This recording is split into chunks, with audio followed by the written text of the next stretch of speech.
Capítulo 286. La ceremonia de botadura, que debería haber sido un ambiente festivo sin problemas, terminó dándole a Marcus una preocupación más. Por supuesto, la ceremonia en sí concluyó con gran éxito. El nuevo velero de gran tamaño podía operar sin ningún problema, e incluso se disfrutó de una breve navegación llevando a bordo a multitudes elegidas por sorteo. Aunque todavía estaban lejos de poder soñar con la producción en masa, para cuando los cañones se comercializaran, casi todos los barcos principales de Roma serían reemplazados por veleros. El problema es que antes de que eso suceda, necesitamos revisar completamente la astronomía general. Al principio, pensó que bastaría con equiparse con una brújula y un telescopio. La brújula era algo que podría fabricarse ahora mismo, y la producción del telescopio tampoco presentaba problemas. Habiendo considerado todo eso, ¿cómo es que no pensé en la astronomía y la navegación? ¡Qué tonto! Quizás se debía a que hasta ahora había prestado demasiada atención solo al desarrollo de objetos y tecnología. O tal vez porque no era un campo visible a simple vista o que la gente pudiera percibir, naturalmente lo había relegado en prioridad. Cualquiera que fuera la razón, no era demasiado tarde ahora que lo sabía. Marcus consideró seriamente cómo debería predicar el heliocentrismo en una era donde el geocentrismo ya estaba firmemente establecido. Aún así, al principio tenía la expectativa de que también esta vez podría resolverlo fácilmente. La influencia de Marcus crecía día a día, así que pensó que si él decía que la Tierra giraba, entonces giraría. Sin embargo, después de investigar un poco más, se dio cuenta de que no era un asunto tan simple.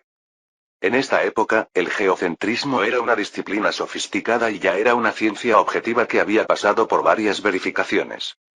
Si lo impongo por autoridad, aparentarán estar de acuerdo por fuera, pero seguirán predicando el geocentrismo por detrás.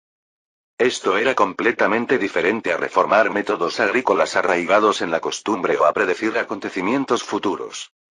Las reformas agrícolas o de higiene podían ser impuestas porque los resultados serían visibles en unos pocos años. Si no funcionaba, podía decir que asumiría la responsabilidad y forzarlo, revirtiendo todo con los resultados. Lo mismo ocurría con la predicción del gran terremoto de Antioquía. Si llegara el momento predicho y no ocurriera el terremoto, sus sucesores tendrían bastantes dificultades, pero ¿y si ocurriera? Después de ese día, la familia Julio Licinio se convertiría literalmente en verdaderos dioses. Pero los campos relacionados con la ciencia requerían más cautela. Estrictamente hablando, el geocentrismo no era un campo tan descabellado como la alquimia. Por supuesto, desde la perspectiva de una persona moderna, el geocentrismo podría parecer un producto absurdo de la ignorancia. Para los modernos ya era sentido común, así que no sería irrazonable burlarse diciendo: ¿cómo es que el Sol gira alrededor de la Tierra? TSK, antiguos tontos. Algunas personas piensan que el heliocentrismo, como ciencia, derrocó el geocentrismo anticientífico que se había consolidado por la opresión religiosa. Esto también era un concepto erróneo. Estrictamente hablando, el geocentrismo había sido una ciencia muy buena. Tenía un modelo de observación claro, un modelo inicial, y modificaba el modelo a través de predicciones y observaciones. Y luego, a través de refutaciones continuó modificando el modelo hasta que finalmente fue reemplazado por el heliocentrismo gracias al continuo desarrollo científico. Así que el problema es que, con el nivel actual de ciencia, el geocentrismo es un concepto mucho más persuasivo. Marcus intentó inmediatamente probar explicando el heliocentrismo a Espartaco y Surenas. El resultado fue más desastroso de lo que esperaba. No lo entiendo bien. Solo con mirar el cielo ahora, se puede ver que el Sol se está moviendo. Entonces, según lo que dice Marcus, ¿el Sol está quieto y esta Tierra se está moviendo? Sí. Estrictamente hablando, el Sol también orbita alrededor del centro de la galaxia, pero no es necesario que sepas eso, así que lo dejaremos de lado. Lo esencial es que en el sistema solar, el Sol está fijo y los planetas que lo rodean giran alrededor del Sol. Lo mismo ocurre con este planeta llamado Tierra en el que vivimos. Espartaco tenía una expresión aturdida, como si hubiera renunciado por completo a entender. Aún así, Surenas intentó procesar la información, haciendo un esfuerzo por aceptar las palabras de Marcus. Marcus, por más que lo intento, todavía hay muchos puntos que no entiendo. ¿No dijeron los astrónomos en la ceremonia de botadura que el heliocentrismo era un conjunto de defectos que ni siquiera valía la pena considerar? Entre lo que dicen ellos y lo que digo yo, ¿qué crees que es la verdad? Por supuesto, las palabras de Marcus. Sí, así que intenta entender asumiendo primero que mis palabras son correctas. No te estoy pidiendo que lo creas solo por fe, estoy tratando de hacértelo entender. Si no podía convencer a estas dos personas, que estaban dispuestas a escuchar y aceptar cualquier cosa que Marcus dijera, ¿cómo podría convencer a los astrónomos? Los métodos de Copérnico y Galileo, que históricamente defendieron el heliocentrismo, no fueron de mucha ayuda como referencia. Esto se debe a que ellos tampoco pudieron presentar un método sólido para probar el heliocentrismo. Galileo simplemente declaró que el geocentrismo nunca podría convertirse en una verdad absoluta. Por supuesto, tomando como referencia una época en la que la física clásica no estaba completamente establecida, no podía decir otra cosa. En otras palabras, el geocentrismo podía parecer mucho más lógico que el heliocentrismo en la época antigua. Por lo tanto, era necesario extraer argumentos precisos para complementar esto. Marcus provocó preguntas continuas de Espartaco y Surenas a través de explicaciones intensas que duraron varias horas.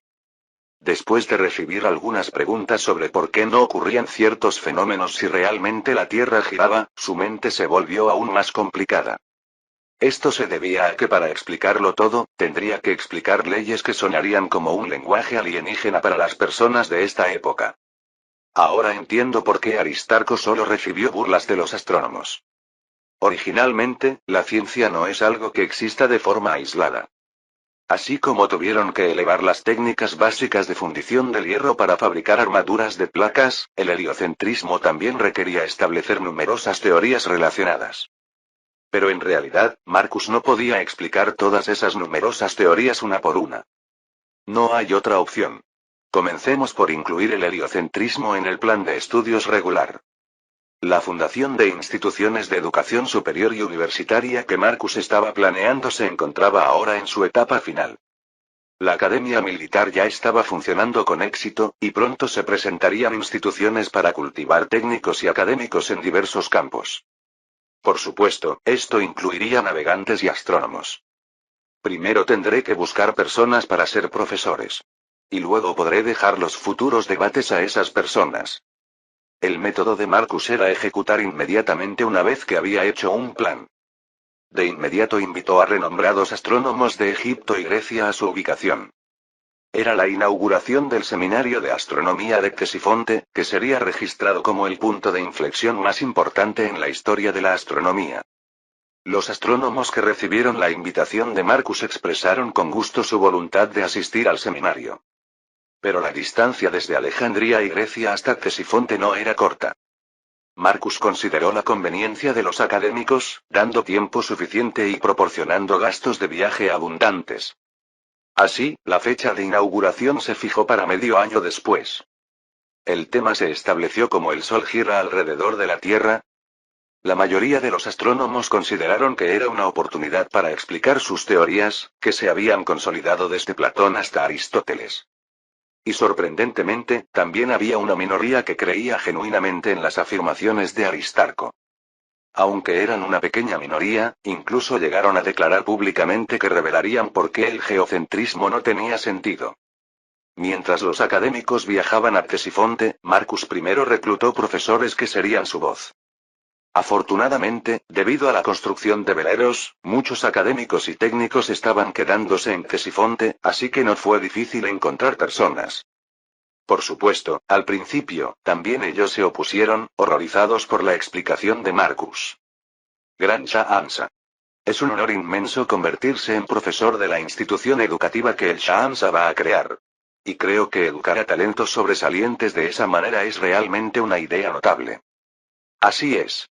Mientras los profesores de la institución produzcan resultados a través de investigación y documentos, podrán continuar dedicándose únicamente a la academia sin preocuparse por fondos. Y también proporcionaremos apoyo financiero para que los estudiantes, que son seleccionados por su excelencia, puedan concentrarse solo en perfeccionar sus talentos. Ya que el Shah Hamza entiende tanto el corazón de los académicos, el conocimiento de Roma florecerá continuamente. Pero, en cuanto a la enseñanza de materias, la selección de asignaturas también es importante, y incluir el heliocentrismo. Los académicos que Marcus tenía eran, por supuesto, los más renombrados en sus campos. La química y la metalurgia en las que él había intervenido directamente ya estaban varios siglos por delante. Los académicos sabían esto, por lo que no podían criticar abiertamente a Marcus.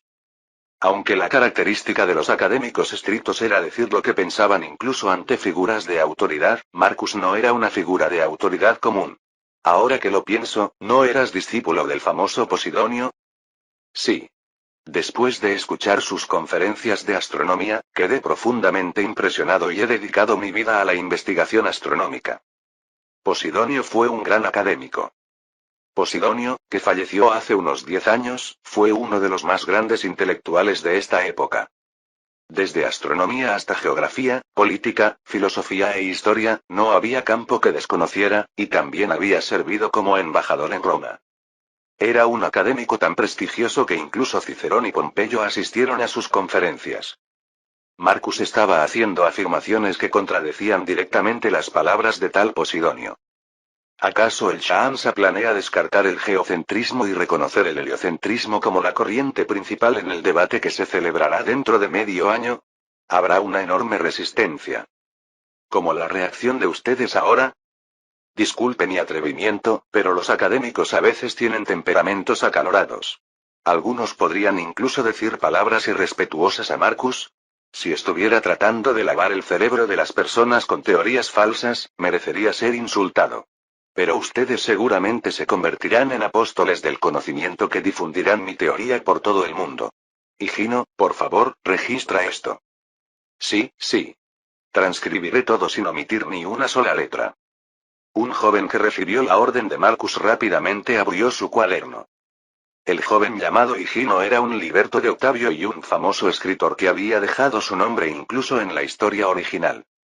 Entre los libros que dejó, la astronomía poética y la colección de relatos se transmitieron hasta la era moderna y fueron tratados como valiosas fuentes históricas. Este talentoso joven también tenía conocimientos de astronomía, y Marcus, notando este punto, le ordenó publicar un libro. Este libro, que se publicaría con el nombre de Colección de Diálogos entre Marcus y la Escuela de Posidonio, estaba destinado a ser leído por muchas personas en el futuro. Ahora les explicaré por qué el geocentrismo no tiene sentido y por qué la Tierra no puede ser el centro del universo, de manera que ustedes también puedan entenderlo. Si tienen alguna objeción, no duden en expresarla. Los astrónomos asintieron con la cabeza, pensando en instruir al Shaamsa que no conocía adecuadamente su especialidad. Pero a medida que avanzaba la conversación, los rostros de los astrónomos se fueron llenando cada vez más de asombro. Esto se debía a que la perspicacia de Marcus era excelente y sin fisuras, superando ampliamente sus expectativas. Especialmente en esta época, que era antes del nacimiento de Ptolomeo, las debilidades del geocentrismo aún no habían sido reparadas. Gracias a esto, Marcus pudo señalar las contradicciones del geocentrismo mucho más fácilmente que Copérnico o Galileo. Según el modelo de esferas concéntricas de Aristóteles, es absolutamente imposible explicar el movimiento de Venus. ¿No es así? Ese sí, ciertamente es así. Pero si asumimos que la Tierra se mueve, ¿no se encuentran contradicciones mucho mayores por todas partes? ¿De verdad? No veo tales puntos, ¿podrías darme algunos ejemplos? Excitados por el ataque a sus puntos débiles, los académicos sacaron a relucir los problemas del heliocentrismo que tenían memorizados. Marcus, que escuchaba la conversación con calma, preguntó con voz tranquila cuando los académicos terminaron de hablar. ¿Eso es todo? Capítulo 287. El tiempo pasó rápidamente. No era algo común que destacados eruditos de Roma, Grecia y Alejandría se reunieran en un mismo lugar. Las provincias orientales comenzaron grandes preparativos ante esta celebración raramente vista. Los eruditos de esta época no solían especializarse en un solo campo. Esto se debía a que la especialización académica aún no se había desarrollado adecuadamente, y los diversos campos estaban entrelazados de manera desordenada. Platón, Aristóteles, Arquímedes, Posidonio, todos eran intelectuales que habían destacado en múltiples campos, no solo en uno. Por lo tanto, reunir a personas renombradas en astronomía era prácticamente equivalente a convocar a los mayores intelectuales de la época. Incluso los eruditos de edad avanzada para quienes los viajes largos resultaban difíciles, emprendieron su camino con expectación. En esta época, rara vez había oportunidades para que los mejores eruditos de cada región se reunieran en un mismo lugar. Marcus aprovechó esta tendencia para expandir los temas del seminario. Extendió el período del evento a aproximadamente un mes e incluyó temas no solo de astronomía, sino también de matemáticas, geografía y filosofía. De hecho, los eruditos de cada región también consideraban esta ocasión como una oportunidad para demostrar su superioridad. El conocimiento en la antigüedad, incluso en el ámbito científico, no estaba en un estado completamente unificado. Era común que algo considerado como una teoría establecida en Grecia ya hubiera sido refutado en Alejandría. Por supuesto, lo contrario también era cierto.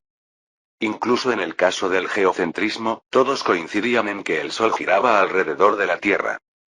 Sin embargo, al entrar en detalles, las opiniones sobre el cálculo de órbitas, ángulos y circunferencias de planetas eran completamente diversas. Había cierto nivel de consenso en las mismas regiones debido a los debates activos, pero no era así entre diferentes regiones. Por tanto, los eruditos de cada región ardían con determinación para que sus investigaciones fueran aceptadas como teorías establecidas. Para Marcus, este ambiente sobrecalentado era más bien favorable. Cuanta más atención recibiera del mundo académico, más naturalmente se promocionarían los asuntos que estaba impulsando. La inauguración de la institución educativa en la que tanto se había esforzado también estaba llegando a su fase final. La primera universidad en la historia de la humanidad. No habría tema más apropiado para presentar como último punto de este evento monumental. Marcus tenía la intención de difundir el conocimiento en varias regiones de Roma a través de este evento. Ya estaba previsto que una universidad se estableciera en Roma el próximo año, y en 3 años se crearían instituciones educativas similares en Grecia y Alejandría. Aunque todavía no se había revelado ampliamente la información al exterior, los rumores generales ya se habían extendido. Naturalmente, los eruditos que participaban en este seminario también mostraban gran interés. Muchos académicos se habían instalado en Marcópolis mucho antes del seminario, organizando sus materiales de investigación. Teostoto, que venía de Atenas, era uno de ellos. Eusoso, ¿son esos los materiales que has traído esta vez? Parecen ser principalmente sobre astronomía. Así es. Aunque este debate se ha expandido a varios temas, el tema inicialmente propuesto sigue siendo este. Pienso concentrarme en lo básico. Es cierto, has estado investigando constantemente los materiales de Hiparco en Rodas. Ni siquiera los de Alejandría serán tan versados en astronomía como tú. Por supuesto. Alejandría afirma ser la cumbre de la astronomía, pero verán cuán ilusoria era esa confianza. Hiparco fue el primer erudito en proponer las teorías de epiciclos y órbitas excéntricas. Aunque no estableció una teoría perfecta, nadie en la antigüedad había defendido el geocentrismo más racionalmente que él. Pero según los rumores, los eruditos de aquí están defendiendo repentinamente el heliocentrismo. Dicen que en este debate también insistirán en que el heliocentrismo es correcto. Esa teoría descartada de Aristarco. ¿Defienden una teoría tan defectuosa? Jaja, ¿cómo podría tal pseudociencia existir donde está Marcus? Los rumores dicen que el propio Marcus enseñó a los eruditos que el heliocentrismo es correcto. Por eso los astrónomos de aquí cambiaron su postura y ahora están empeñados en demostrar que el heliocentrismo es correcto en este debate. Los dos astrónomos chasquearon la lengua con desdén. Seguramente es un falso rumor. Marcus es la encarnación de un dios viviente cuya sabiduría alcanza el Olimpo.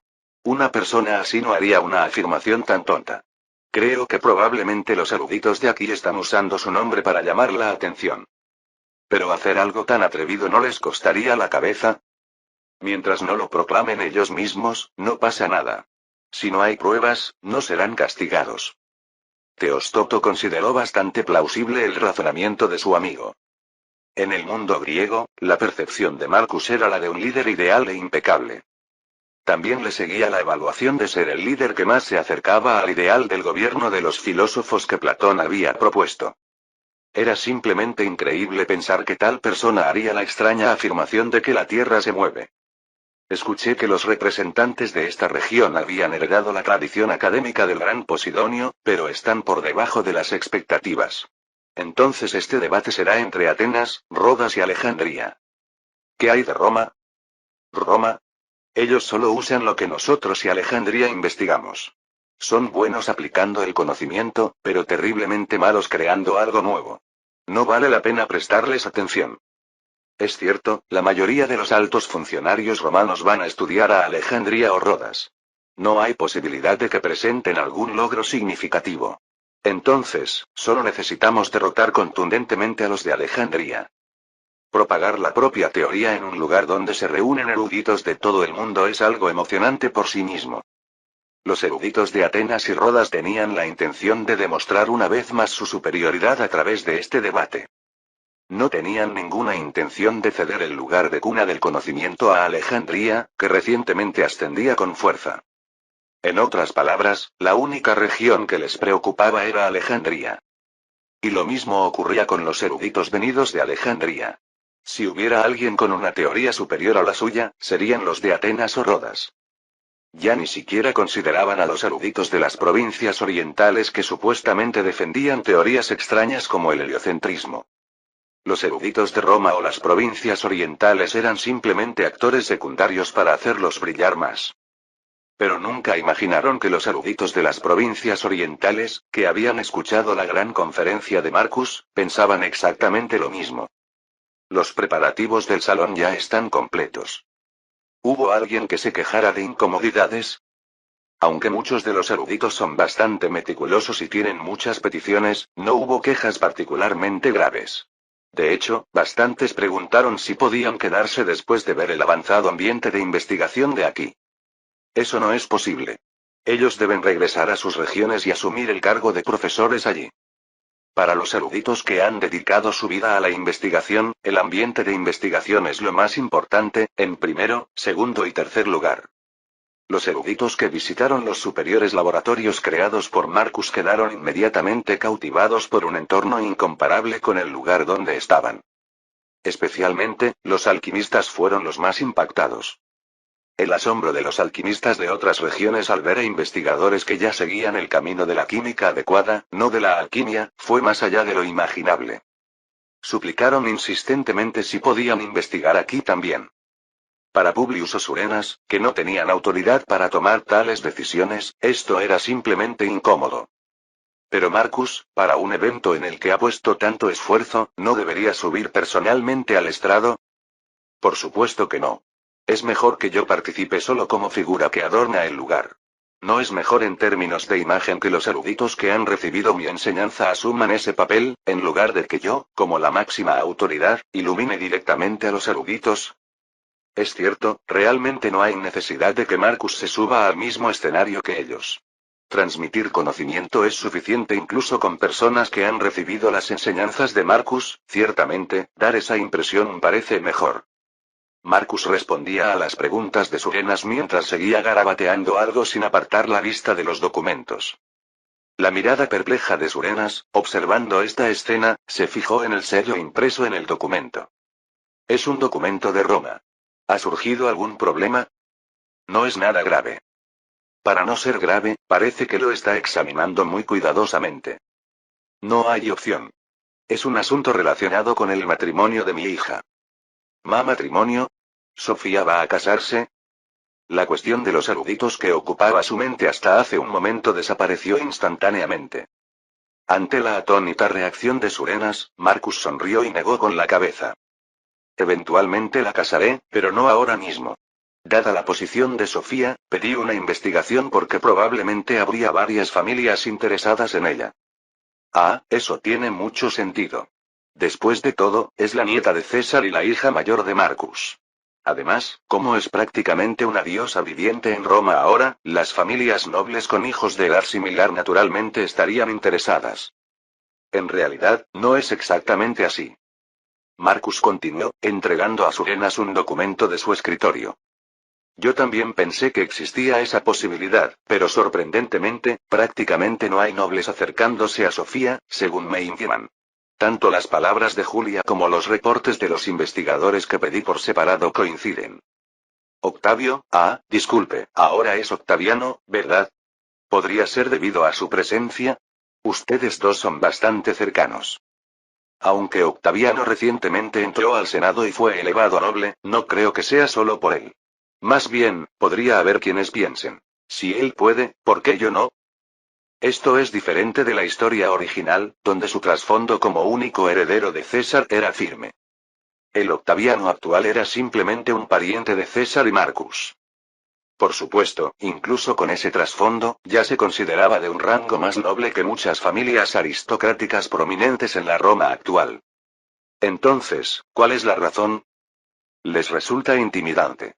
No están seguros de cuál sería el resultado si mostraran tal interés sin conocer claramente mis intenciones o las de mi suegro. Significa que hay una diferencia tan grande que ni siquiera se atreven a aspirar.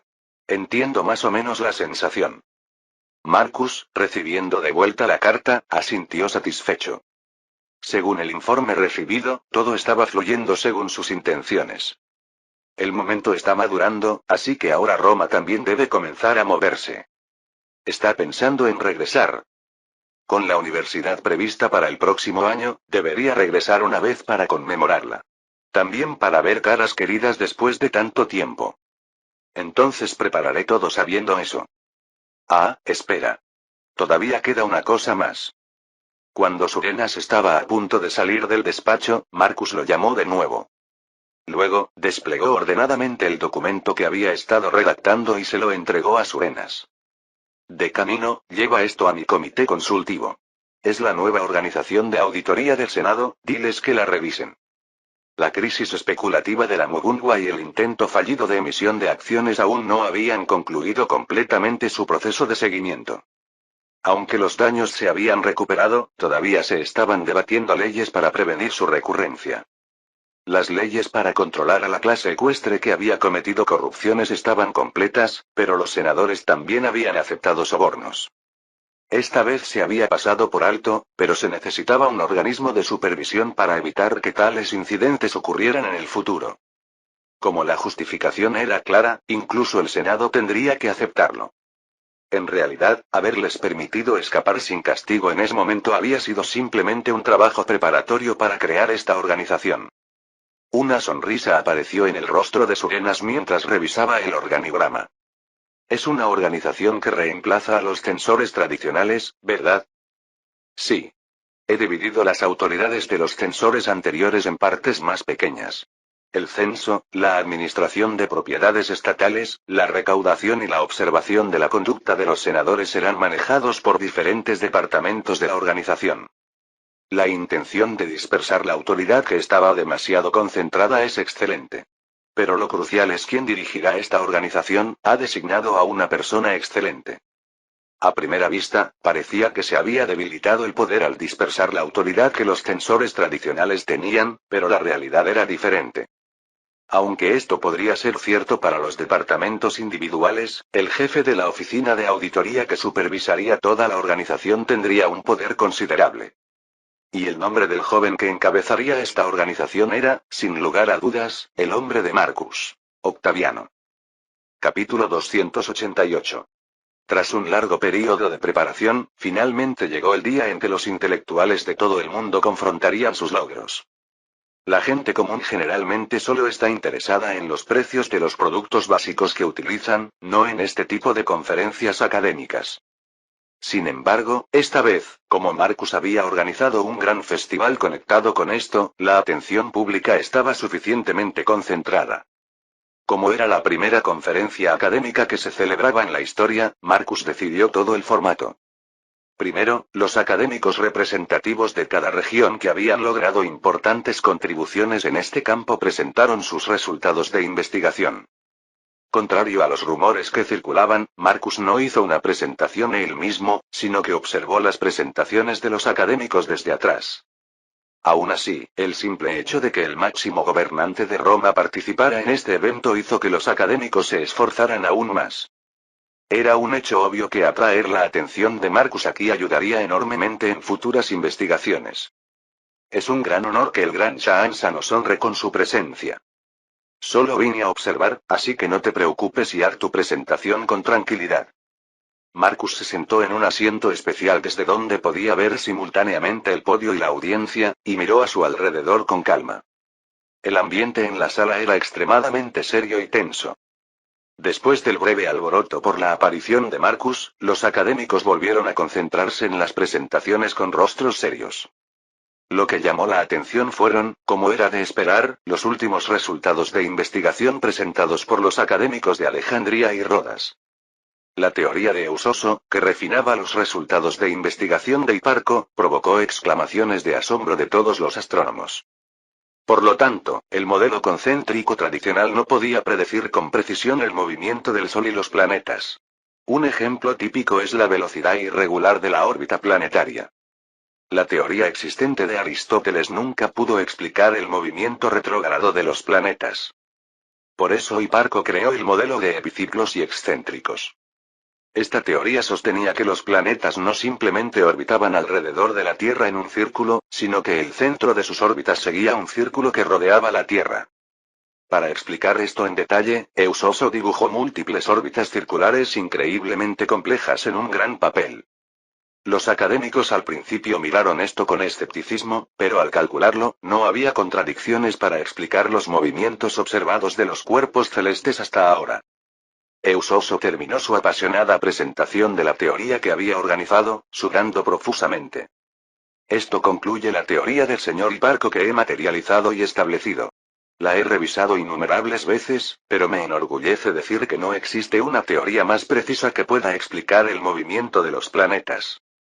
Los académicos de Alejandría fruncieron ligeramente el ceño, pero no lo refutaron. Es frustrante, pero debo admitir que es un gran logro. De hecho, la mayoría parecía aceptar que la teoría era bastante plausible. Era natural.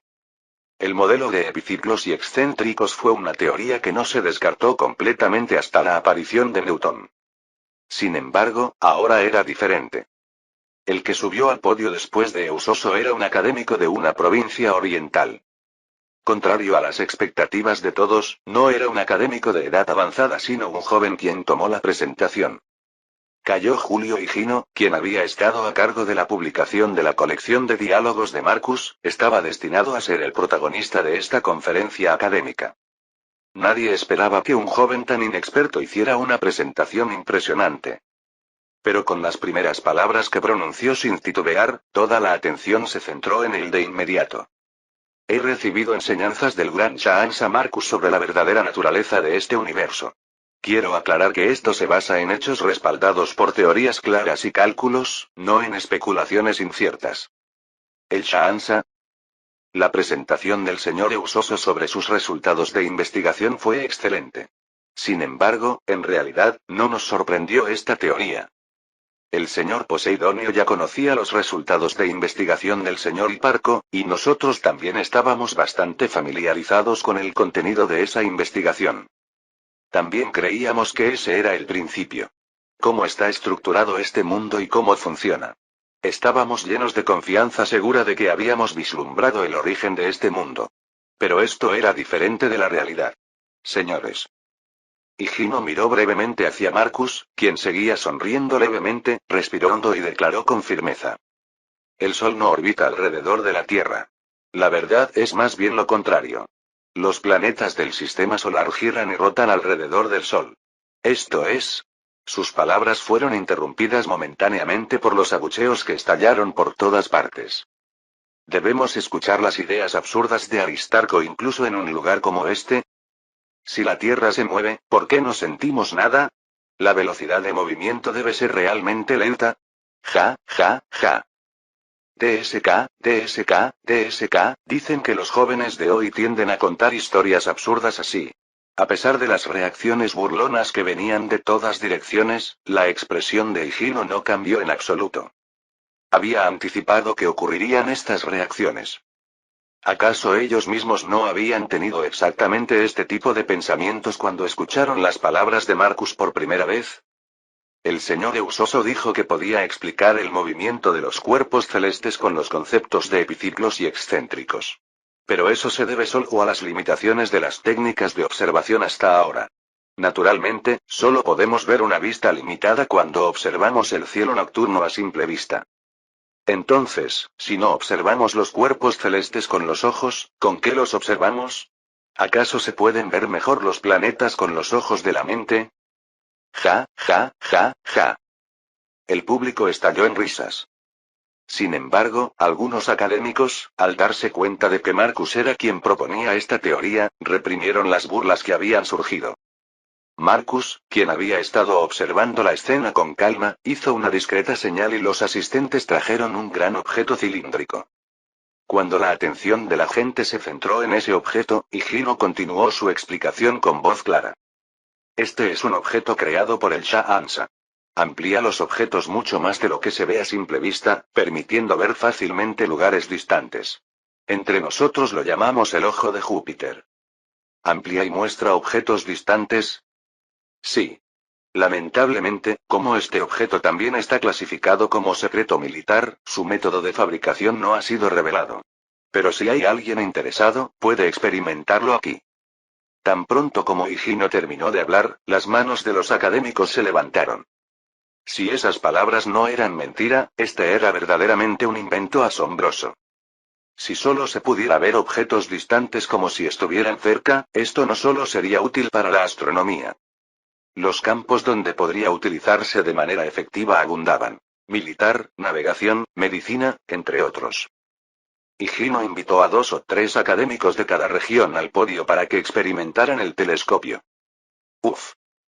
No puede ser que se vea tan claramente como si estuviera frente a mis ojos. Las exclamaciones de los académicos que vieron las letras escritas a lo lejos a través del telescopio fueron casi gritos. Después de demostrar la eficacia del telescopio, Higino desplegó un gran papel con dibujos y añadió. Si observamos los cuerpos celestes con este telescopio, podemos ver que la fase de Venus toma la forma de luna llena o media luna dependiendo del ángulo del Sol. Cuando parece una luna creciente, se ve enormemente grande, mientras que cuando tiene forma de luna llena, se observa extremadamente pequeño.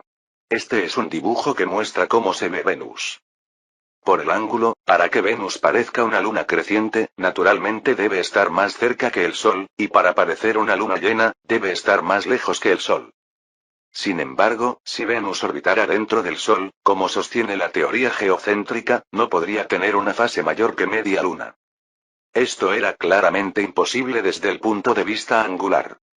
Y si todos los cuerpos celestes giraran alrededor de la Tierra, otros planetas no deberían tener satélites, ¿verdad? Pero Júpiter tiene otros satélites que orbitan a su alrededor. Y sobre todo, si la Tierra estuviera fija, no podría haber paralaje al mirar cualquier cuerpo celeste. Pero Marcus ha tenido éxito en medir con precisión la paralaje anual observando periódicamente planetas distantes. Por supuesto, esto no fue hecho por Marcus, sino que citaba los resultados observados por Friedrich Bessel en la historia. Sin embargo, esta era una evidencia indiscutible de que la Tierra estaba en órbita, por lo que nadie pudo refutarlo inmediatamente. Pero, si la Tierra realmente está orbitando, ¿por qué no podemos sentirlo? Y cuando dejamos caer algo aquí, ¿por qué el objeto cae verticalmente en lugar de caer atrás? Si la Tierra realmente está girando, ¿no debería aterrizar en un lugar diferente si salto hacia arriba desde aquí? Este era un argumento típico que los geocentristas usaban para atacar el heliocentrismo, pero también fue refutado fácilmente. Cuando el señor Eusoso vino de Grecia a Asia, probablemente viajó en barco. Cuando salta hacia arriba dentro de un barco que se mueve a alta velocidad, ¿aterriza en un lugar diferente? No, eso es. Y el movimiento de los planetas no forma un círculo perfecto. Para ser precisos, se mueven en órbitas elípticas, un poco distorsionadas. Higino continuó con explicaciones detalladas, complementando incluso las limitaciones iniciales que había recibido el heliocentrismo. Aunque Marcus se había esforzado al máximo para resumirlo de la manera más sencilla posible, se necesitaron varias horas para explicar convincentemente las diversas teorías. Al principio, surgieron todo tipo de refutaciones, pero a medida que pasaba el tiempo, la sala se fue quedando cada vez más silenciosa. Finalmente, no se escuchaba nada más que la explicación de Higino, y después de otra hora más, todas las presentaciones concluyeron.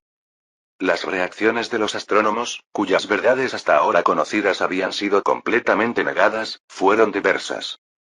Especialmente los astrónomos de Rodas y Alejandría, que tenían gran orgullo en su nivel, solo miraban al vacío con expresiones increíblemente complejas. Intentaron encontrar cualquier falla en la teoría que acababan de escuchar, pero eso también fue imposible. Algunas personas parecían no poder seguir completamente el desarrollo de teorías tan avanzadas. También había una extraña sensación de vacío. Casi todas las personas presentes habían dedicado toda su vida a la investigación para conocer la verdad de este mundo. Y ahora se les había sentenciado que todo eso estaba alejado de la realidad. Sus miradas se dirigieron naturalmente hacia Marcus, quien estaba sentado en el asiento especial. El joven Higino simplemente había explicado aquí el conocimiento que había aprendido de Marcus. En otras palabras, fue Marcus quien creó el ojo de Júpiter y todas estas teorías y métodos de cálculo sofisticados. Los astrónomos de Alejandría recordaron de repente lo que habían escuchado de los alquimistas.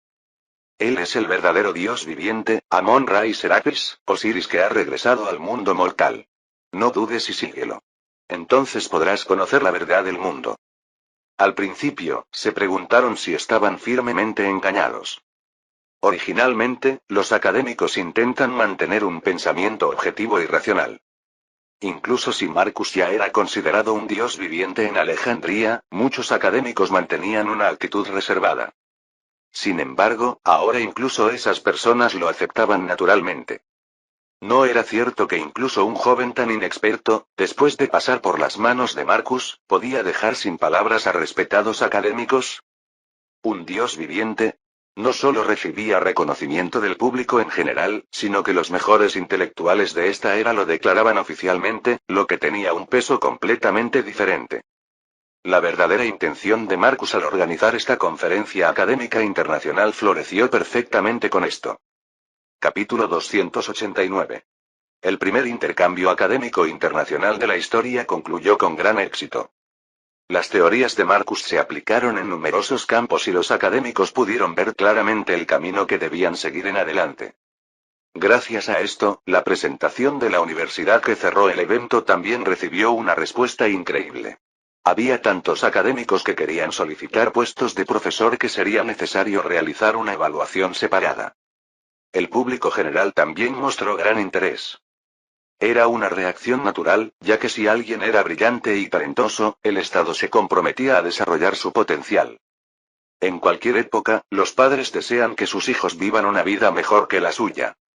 En lugares donde existían sistemas para tener éxito a través de exámenes o estudios, esto se veía como un medio para que alguien humilde pudiera ascender. El Shaansa es realmente un enigma, murmuró Eusoso en el barco que regresaba a Grecia. ¿A qué te refieres? ¿Cómo habrá obtenido todos esos conocimientos? ¿Todavía lo dudas? Él no es como nosotros. Es real. Un dios que nació en el mundo usando un cuerpo humano. ¿No se mencionan numerosos descendientes de dioses en la mitología? Pensaba que la mitología era solo mitología, pero ahora no puedo evitar reconocerlo.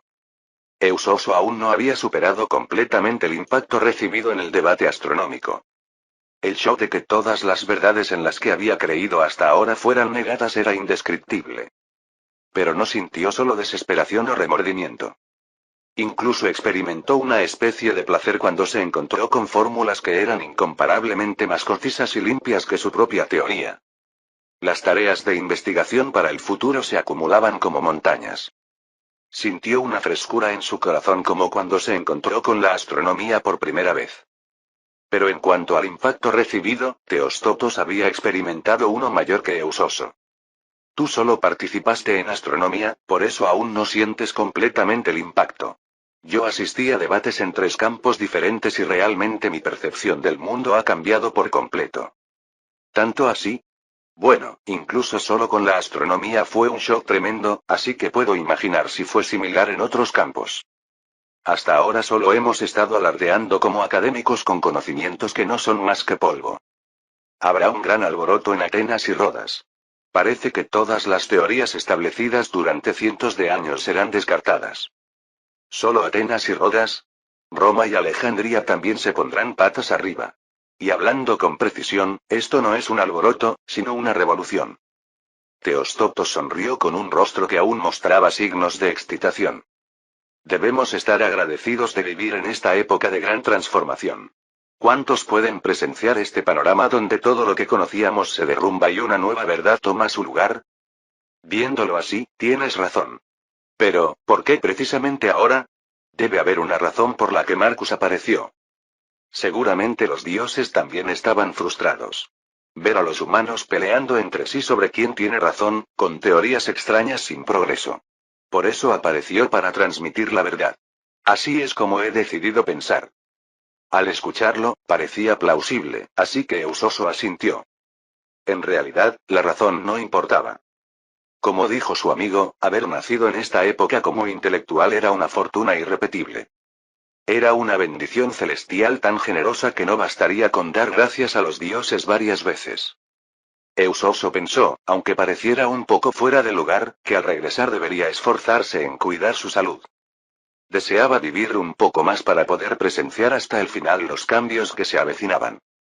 Cuando el final del año en que los académicos conocieron un nuevo mundo estaba pasando, Roma estaba experimentando otra transformación. Seguiré la opinión de Marcus y aprobaré la propuesta de dividir la autoridad excesivamente grande del censor. Apenas terminó la propuesta de César, las voces de los senadores, que no eran muy diferentes a máquinas de votación automática, llovieron de todas partes. Estoy de acuerdo. El censor tenía demasiada autoridad. En el pasado, quizás pocas personas podían hacer ese trabajo, pero ahora inevitablemente tenemos que dividir las fuerzas.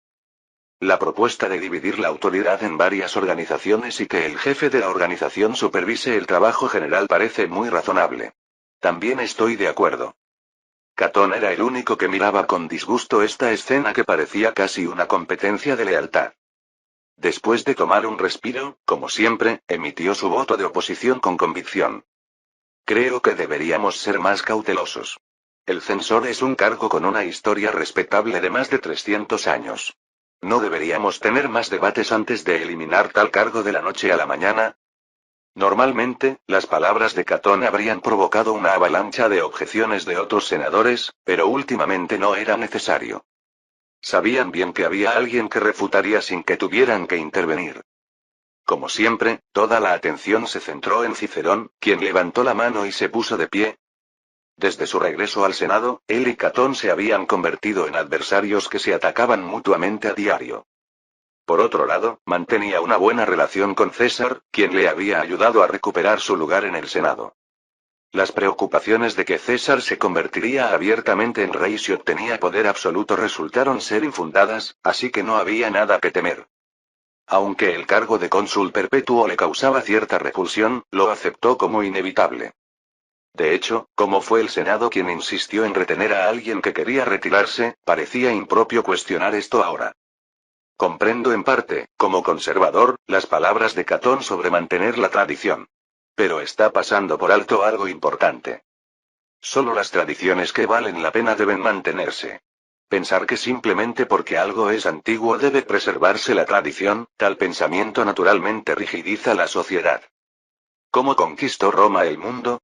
¿Por qué Grecia y Egipto, que alguna vez fueron poderosos, cayeron bajo nuestro dominio? Porque Roma cambió y evolucionó constantemente, mientras que esos dos se estancaron. Correcto. La opinión de Catón es una idea demasiado anticuada. Cicerón miró a sus colegas senadores que aplaudían entusiastamente y continuó con confianza. Nuestra Roma está en constante evolución. Para ser franco, incluso yo estoy dedicando tiempo a estudiar para entender la situación económica actual. Afortunadamente, Marcus ha sido lo suficientemente amable como para enviar libros desde el lejano oriente para senadores como yo. Me gustaría aprovechar esta oportunidad para expresar mi gratitud. Una vez más, los aplausos y vítores de los senadores llovieron.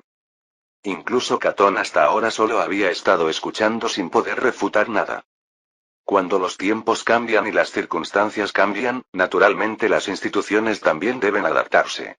De lo contrario, incluso Roma, que ahora disfruta de su apogeo, podría terminar como Grecia o Egipto en cualquier momento. Recuerden el reciente incidente de las flores de hibisco. Y también hubo ocasiones en que comerciantes intentaron manipular astutamente los precios de las acciones para obtener ganancias. Los censores no pudieron controlar a los senadores entonces. Era natural, ya que ellos mismos no entendían cómo se estaba desarrollando la situación. Los dos senadores que ocupaban el cargo de censor en el Senado en ese momento bajaron la cabeza con vergüenza. No es que no quisieran hacer su trabajo. Como dijo Cicerón, las leyes y regulaciones se habían vuelto tan complejas que estaban sobrecargados para tomar decisiones. Por eso César tampoco castigó a los censores que no cumplieron adecuadamente con sus deberes. Pero tampoco podían dejarlo así. No solo por razones políticas, sino que había muchas razones por las que la organización de supervisión debía tener especialización. Cicerón señaló estos puntos, no dejando a Catón margen para una contrarrefutación. Pienso lo siguiente. No hay tradiciones que deban mantenerse incondicionalmente en la Roma del futuro. Es decir, reformar las tradiciones anticuadas debe convertirse en la tradición de Roma. ¿No será este espíritu lo que impulsará a nuestra Roma a prosperar durante miles de años más? Era una declaración inimaginable del Cicerón anterior. Aunque la intención de contrarrestar a Catón estaba mezclada en parte, la otra mitad era sincera. Los senadores e incluso César mostraron su apoyo con aplausos a su apasionado discurso. Como ya no había objeciones al plan de reforma, Catón movió desesperadamente su cerebro para atacar por otro lado. He escuchado bien la sabiduría de Cicerón. Reconozco que mi pensamiento fue limitado. Ciertamente, el desarrollo actual de Roma es demasiado rápido. A menudo pienso que quizás llegará el día en que personas como yo, que recuerdan la Roma del pasado, sean tratadas como rezagadas de la época. Si hay necesidad de cambio, es correcto cambiar. Lo admito. Pero también debemos considerar que cambios demasiado rápidos pueden acelerar la confusión. Por lo tanto, ¿no deberían al menos los cargos importantes, como el líder de la organización, ser ocupados por senadores experimentados y hábiles? Catón señaló una parte del plan de reforma distribuido por César y elevó su voz. Al mirar esta propuesta, está muy bien estructurada, detallada y eficiente. No tengo quejas si seguimos esto. Pero me pregunto si no deberíamos reconsiderar poner a un joven como Octaviano como líder de la organización. ¿Cuál es su edad? Por lo que recuerdo, aún no ha cumplido 30. En tiempos pasados, ni siquiera habría podido ingresar al Senado a esa edad. ¿No es un poco peligroso que un joven así sea nombrado para una responsabilidad tan importante solo porque es pariente de nuestro cónsul perpetuo? ¿Eso? Cicerón intentó refutar inmediatamente, pero César lo detuvo con un gesto de la mano. Creo que será mejor que explique esto yo mismo. Octaviano no fue designado para este puesto simplemente por ser mi pariente. Si alguna vez he asignado una responsabilidad importante a alguien por razones personales, por favor házmelo saber. Por supuesto que no ha habido tal caso, pero este podría ser el comienzo. Nombré a Octaviano como jefe de la organización de supervisión considerando totalmente sus capacidades. Los senadores que han trabajado con él, tanto personal como profesionalmente, lo saben. Si hay algún senador en el Senado actual que sea más sabio y tenga una visión más profunda que él, recomendadlo. Con gusto lo nombraré. Naturalmente, nadie dijo una palabra. Las capacidades de Octaviano ya habían sido probadas en varios aspectos. Con un carácter aún más meticuloso y frío que César, también prestaba mucha atención a sus relaciones con otros senadores. Incluso personas como Cicerón no podían ver a través de la máscara que Octaviano llevaba. Me he reunido con él personalmente varias veces, y Octaviano es realmente un joven excepcional. Sobre todo, es humilde, respeta al Senado y muestra un respeto natural por los senadores veteranos. Su erudición es tan profunda que incluso yo aprendo mucho al conversar con él. ¿Podría decirse que me recuerda a Marcus cuando era joven? Estoy convencido de que no hay nadie más adecuado que él. El rumor de que Octaviano podría convertirse en el yerno de Marcus ya era bien conocido entre los poderosos. A pesar de esto, la confianza del Senado en él, que siempre mantenía una actitud cortés, era sólida. César podría haber forzado la aprobación de la propuesta con su autoridad, pero deliberadamente sometió este asunto a votación. Aunque la votación fue anónima, la propuesta de nombrar a Octaviano como jefe de la recién establecida oficina de auditoría fue aprobada con un apoyo abrumador. Solo hubo un voto en contra.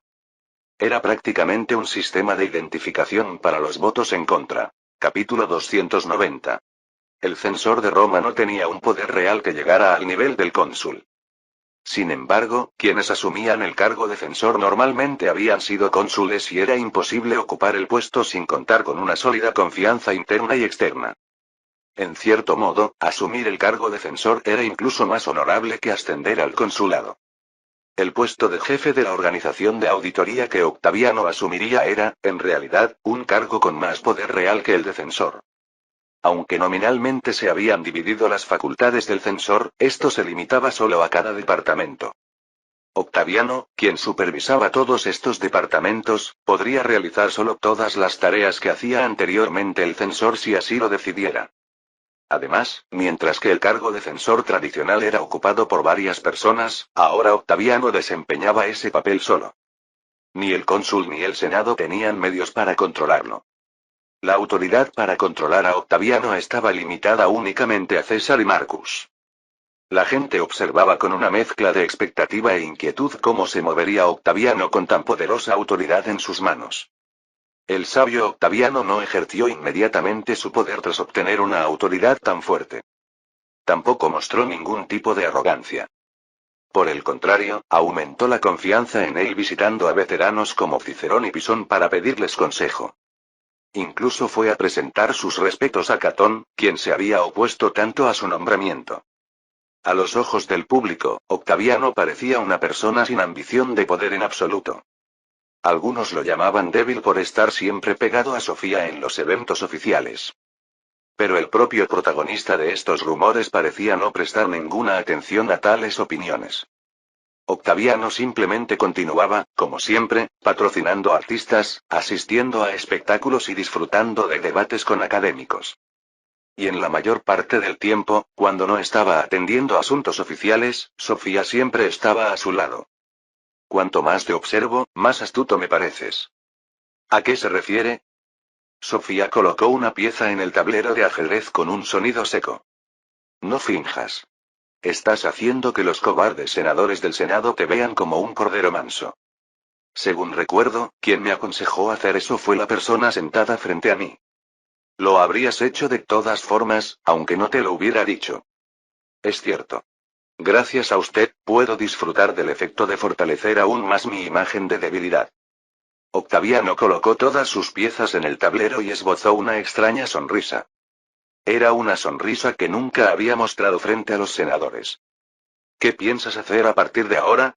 Tienes que atender tus deberes. Mis facultades pueden ser delegadas por Marcus y César de todos modos. Así que pienso centrarme solo en la supervisión, no en el personal. ¿Sabes que la supervisión es una posición destinada a recibir críticas? Por eso quiero hacerlo yo. Y para minimizar esa percepción negativa, estoy siendo cauteloso ahora. De todas formas, tanto tu padre como tú sois expertos en trabajar entre bastidores. Incluso tu abuelo parece más transparente en comparación. Sofía avanzó 2 casillas el peón frente a su reina. Octaviano también avanzó 2 casillas el peón frente a su reina y sonrió con ironía. No es muy convincente que lo diga a la persona que más se parece a Marcus. ¿Qué dices? La gente nos llama a mi madre y a mí diosas de la compasión. Entiendo perfectamente por qué llaman así a Julia, pero... Bueno, no tiene sentido que hablemos así, es como escupir hacia arriba. Sofía avanzó de nuevo 2 casillas el peón frente al alfil junto a su reina. Era su apertura favorita en el ajedrez. Parece que regala un peón, pero dependiendo de cómo responda el oponente, sus opciones se amplían. Mientras Octaviano consideraba si aceptar la intención del oponente, ella lanzó abruptamente una pregunta. Esta posición inicial, ¿sabes cómo se llama? Es la táctica que Sofía suele usar. Tengo entendido que usted fue la primera en investigarla, ¿no le puso nombre usted misma? No. Jugué una partida con mi padre recientemente y ya la conocía. Le escuché murmurar algo. ¿Gambito de dama? Sonaba así, aunque no sé qué significa esa palabra. Octaviano, moviendo su peón para capturar el de Sofía, asintió sin darle mayor importancia. Pensándolo bien, Marcus fue quien creó este juego, así que no sería extraño que ya conociera la misma estrategia. Pero él dijo que no suele usarla. Aunque nos parecemos, definitivamente somos diferentes. Aunque se diga que los hijos son una extensión de sus padres, al final somos personas distintas. Eso es interesante. Desde mi punto de vista, esta es una táctica bastante divertida y eficiente. Yo tampoco sé bien la razón. Si tuviera que adivinar, esta táctica se centra en entregar una pieza como esta para luego tomar fácilmente el centro, como ahora. Quizás no le guste la sensación de regalar una pieza. Yo creo que el tablero de ajedrez está relacionado con lo militar y la política. En el sentido de que hay que mirar el panorama general en lugar de obsesionarse con pequeñas ganancias. Tanto lo militar como lo político son diferentes del ajedrez en el sentido de que se desarrollan en tiempo real. Sin embargo, aunque fluyan en tiempo real, son similares en que hay que anticipar los movimientos del oponente al actuar. Si uno se concentra solo en lo que va a hacer sin predecir los movimientos del oponente, no podrá alcanzar la victoria. En este sentido, el ajedrez se estaba convirtiendo en el pasatiempo favorito de las clases altas romanas. Cuando querían despejar la mente y disfrutar de algo, iban al Coliseo a ver espectáculos, y cuando querían ejercitar el cerebro, disfrutaban del ajedrez. Uno de mis amigos dice que las cartas están más estrechamente relacionadas con los fenómenos reales que el ajedrez. ¿Quién? ¿Mecenas? Las cartas dependen demasiado de la suerte. La realidad está llena de variables diversas, como las cartas. Desarrollar la mejor estrategia con las cartas dadas y ganar incluso con todas esas variables es la cualidad de un gran político, ¿no cree? Eso tiene sentido. Pero las cartas dependen demasiado de la suerte. Aunque decía eso, Sofía realmente no odiaba los juegos de cartas. Octaviano, que lo sabía bien, chasqueó la lengua y sonrió. Supongo que es porque perdió contra Trajano hace poco. Eso no cuenta. Fue porque mis cartas fueron increíblemente malas. Normalmente, cuando uno pierde, dice que es un juego de mala suerte, y cuando gana, dice que es un juego de habilidad. Por eso mucha gente lo disfruta. Incluso si pierden, pueden decir que no es culpa de su habilidad. Y con un poco de suerte, a veces realmente ganan. Por otro lado, en el ajedrez, si hay una diferencia de nivel suficiente, es casi imposible ganar, a menos que el oponente cometa un error. Así que, al final, el escenario político es exactamente como este tablero de ajedrez. Hay una manera de nunca perder si la diferencia de poder es lo suficientemente grande. Después de esto, Sofía y Octaviano se concentraron en el tablero de ajedrez en silencio, en contraste con la animada conversación que habían mantenido hasta ahora. Incluso jugando solo unas cuantas partidas, se puede conocer aproximadamente el carácter del oponente. Y Sofía y Octaviano, que se relacionaban casi a diario, conocían muy bien las tendencias del otro. Los dos tenían formas de pensar similares pero principios de acción diferentes. Aunque diseñaran estrategias similares, sus métodos para llevarlas a cabo se manifestaban de manera diferente. Contrario a las apariencias, Octaviano era capaz de tomar decisiones mucho más despiadadas que César o Marcus. Si era necesario, podría decapitar sin dudar a cualquiera, ya fuera un senador, un noble o un caballero. Por el contrario, Sofía era relativamente más moderada. Por eso, los dos podían complementarse mutuamente de manera ideal.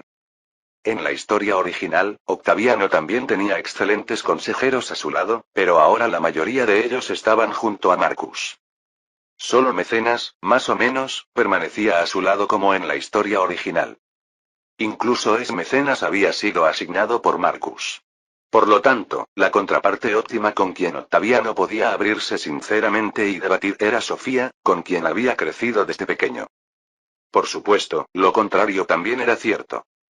Después de casi una hora sin intercambiar palabras, cuando la situación había llegado casi al final, Octaviano volvió a hablar. Por cierto, Mecenas me dijo que encargó a Virgilio completar un poema elogiando a César y Marcus. Lo leí una vez y su pluma es muy buena. Era un canto que me hizo sentir grandeza en el pecho antes de sentir vergüenza. ¿Están atrayendo incluso a los artistas a la esfera política? En realidad, los dos han sido inseparables desde antes. Mecenas solo está tratando de refinarlo más sistemáticamente. La voz de Octaviano se volvió tan baja que era difícil escucharla sin concentrarse. Como ya habrá imaginado, todo es por nosotros. Cuanto más a fondo hagamos los preparativos, mejor. Supongo que no hay alternativa. Tú y yo estamos en una posición diferente a la de mi padre. Como habrá oído, dentro del próximo mes, Marcus recibirá un cargo adicional. Lo sé. ¿Fue tu sugerencia?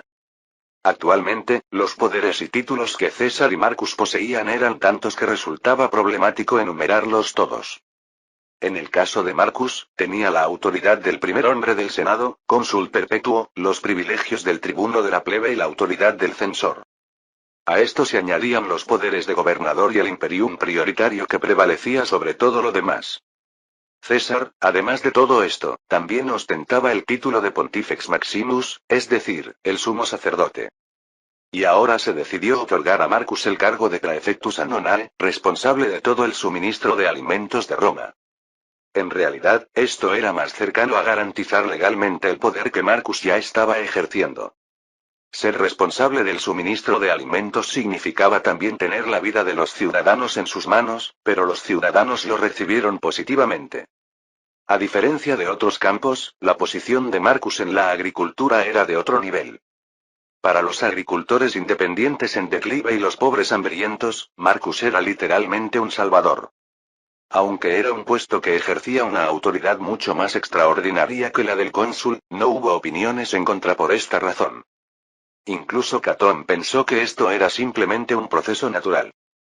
Octaviano, a través de Mecenas, quien patrocinaba a muchos artistas, creó un poema que elogiaba este logro.